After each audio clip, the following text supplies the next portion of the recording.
Never thought in a million years I would be able to be on the edge of a city that I love and with a view of water.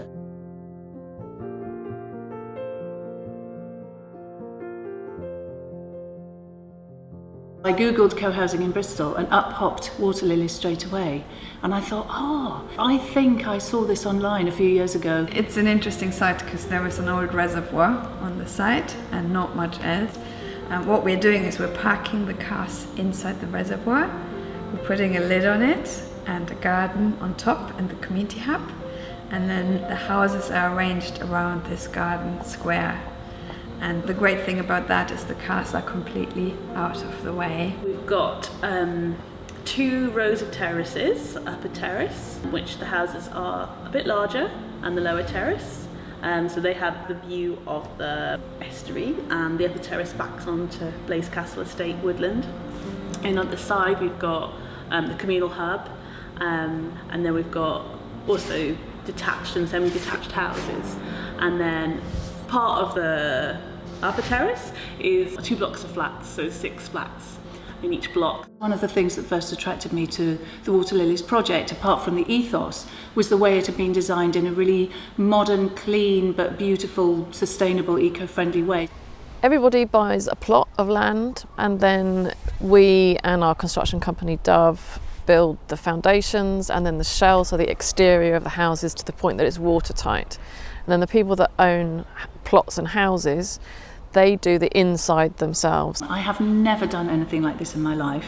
I don't know anything about architecture, I don't know anything about interior design, and within a couple of weeks of signing up, I was asked to go and have my first meeting with the architects, Marshall and Kendon. They're the people who designed the absolutely beautiful Lido in Clifton, which is this gorgeous swimming pool with water spilling over the top of it.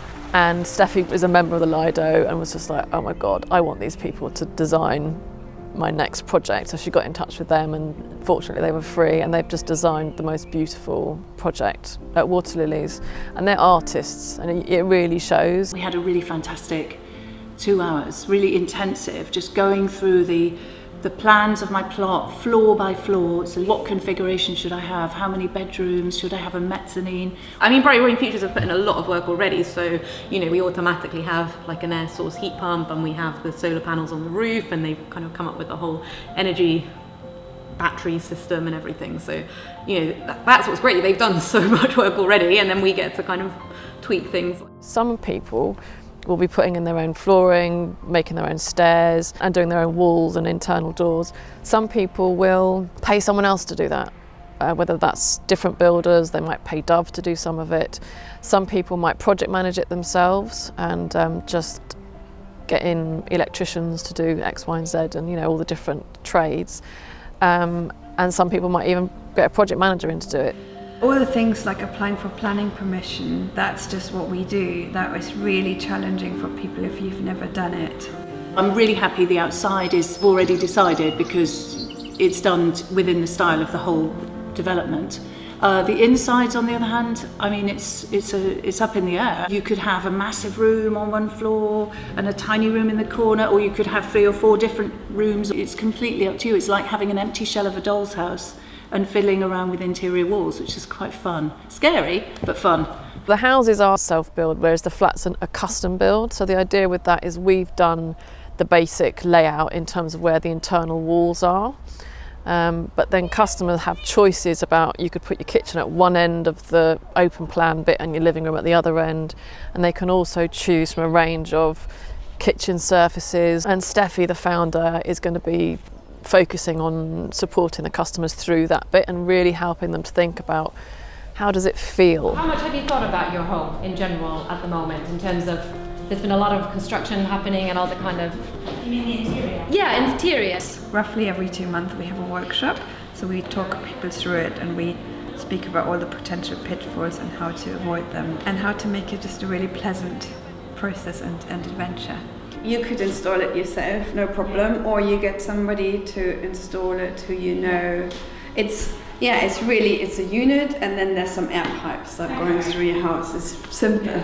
Bright Green Futures, the dealings I've had with different individuals have been really positive. They're a great bunch of people to work with. They're really straightforward, they're kind, they're pleasant, they're friendly, they're open. I feel like if I had an idea or a suggestion, I would take it to them and they would listen and give me a thought out response. I'm hoping to draw on their expertise and ideas, advice, support, definitely. It's a super high spec house. It's very sustainable. It's very low cost to run. It's very comfortable, very light. It's bespoke. I had a chat with Steffi and she said, why don't we just pop over to see the site? And I said, surely that's too far because it's outside Bristol, and that was one of my concerns, is that it was, inverted commas, outside Bristol. But she said it's like 10 minutes, 12 minutes from where she is in central Bristol. So we hopped in the car and sure enough it was. And when I arrived at the site, I literally fell in love with it. I fell in love with King's Weston House, which is where we parked, which is this gorgeous stately home. I fell in love with the swathes of woodland around, and I fell in love with the view from the plot, because I'd had no idea when I saw it on paper what the context was of this place, but the fact that you could see the Bristol Channel in the distance, the hills of South Wales, the docks, and the beautiful huge skyline, it was just so romantic, and I just thought, I want to be here.